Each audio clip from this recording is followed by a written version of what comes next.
I will now invite Bruce and Wandile to join the conversation. Hi, here we are. Well done. Yes. Hey, Wendy, are you there? Hi, Cesar, and hi, everyone who's watching at home. Fantastic. So the question I have for both of you, perhaps Bruce, you can start. How have you maintained your training during lockdown, particularly when we were at level 5? Not easily under level 5, and I'm glad John said that because one doesn't want to be, too delicate, but I thought the level 5 decision where we weren't allowed to exercise was appalling, where we couldn't go out of our houses, but that's what we had to bear, and I think we all decided we would have to do the best we could.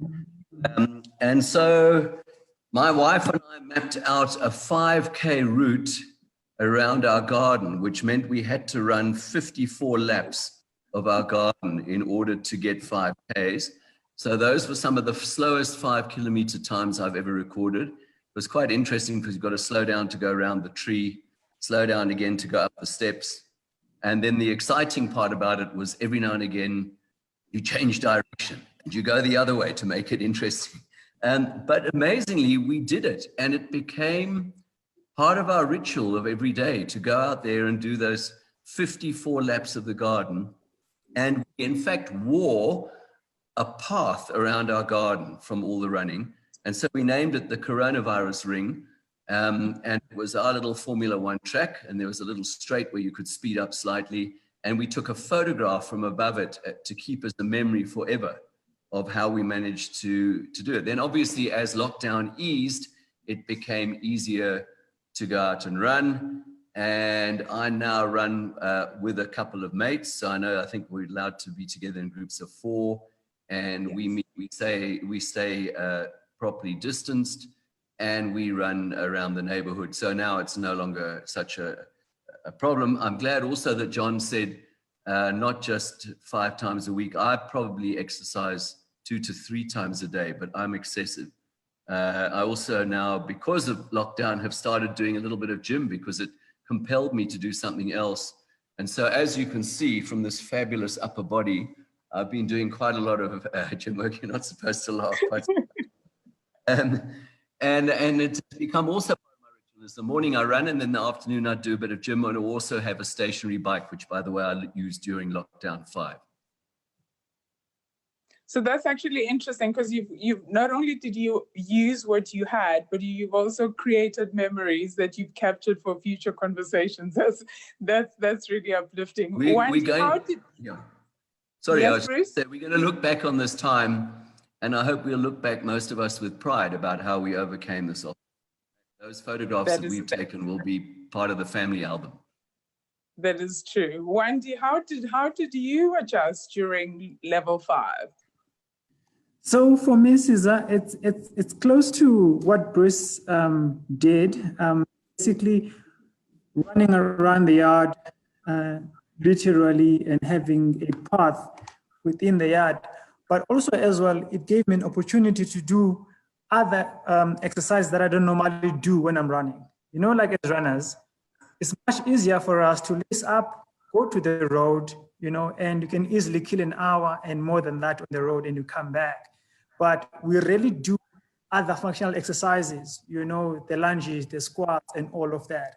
So level 5 gave me an opportunity to do that and try and mix, so one day I'll probably run around the house, the other day I'll do indoor training and basically use the space that I had. And also one other thing that I found it worked for me is that it was more of a coping mechanism for me. It's one thing to stay at home having a choice to go out, but level 5, you do not have a choice.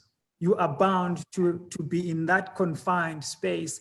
And for me to keep sane, I had to do something. And fortunately, amongst other things as well, we had virtual runs. We had did with, Vitality as well. So that helped as well, and try and mix and match the type of exercise that one would do as just running, and also, I've learned something that I was not aware of is that when you run the same direction for a very long time, you even have an imbalance, with, when you're running, because using one side. So like Bruce mentioned earlier on, you end up having to change direction as well to cope with that. So yeah, it's been an interesting time, but also it was more of, train as much as you can, take time off, from your regular day, whether be it watch TV and all of that, but over and above that, a way of having a mental health type of training, just to keep calm, sane, and, reducing the stress level, as Prof said. But I think the fantastic part is that we're hearing you as professional athletes saying you didn't stop moving, you made adjustments, you worked with what you had. And I love the part where Bruce refers to his improved upper body, because he's now started switching to gym. I don't have an upper body. but now that we are now back to level 3, at least there's a lot more activity and there's a lot more mobility. This question is for you, Bruce. What tips can you give someone to get back to running safely? Wow, running safely. Well, obviously, use your mask. As John pointed out, there are times you cannot. So going up a very steep hill, what I do is I have to take my mask down because I just can't breathe if I'm going up a steep hill.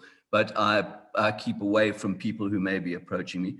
The other thing is actually do run with other people, because it was this time 2 years ago that I was mugged. I was mugged while out running and held up at gunpoint, and funnily enough, my shoes were stolen, which had done 800 Ks, both of the pair that I had, so they weren't really worth much, and they also smelt of Gorgonzola cheese, but they were stolen from me, and a very cheap watch.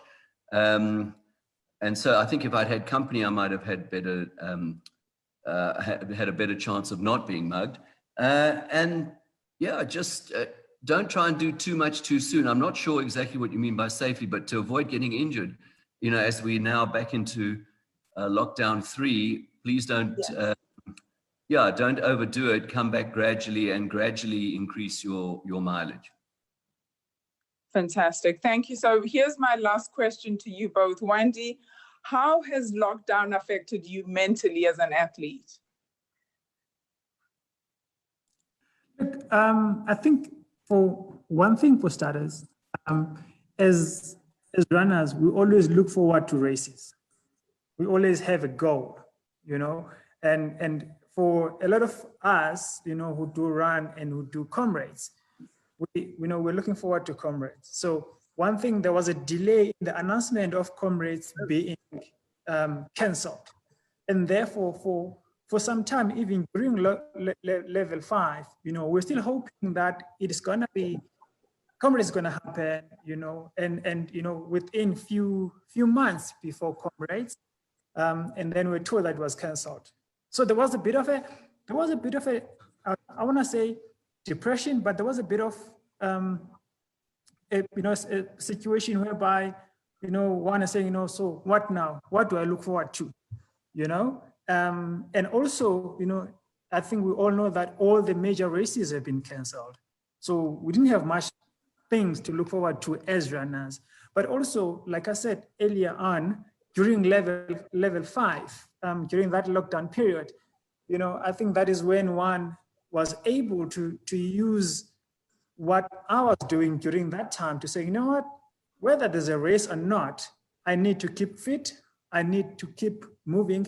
It's more than just going for a run, I've been preparing for a race. It was more than just that.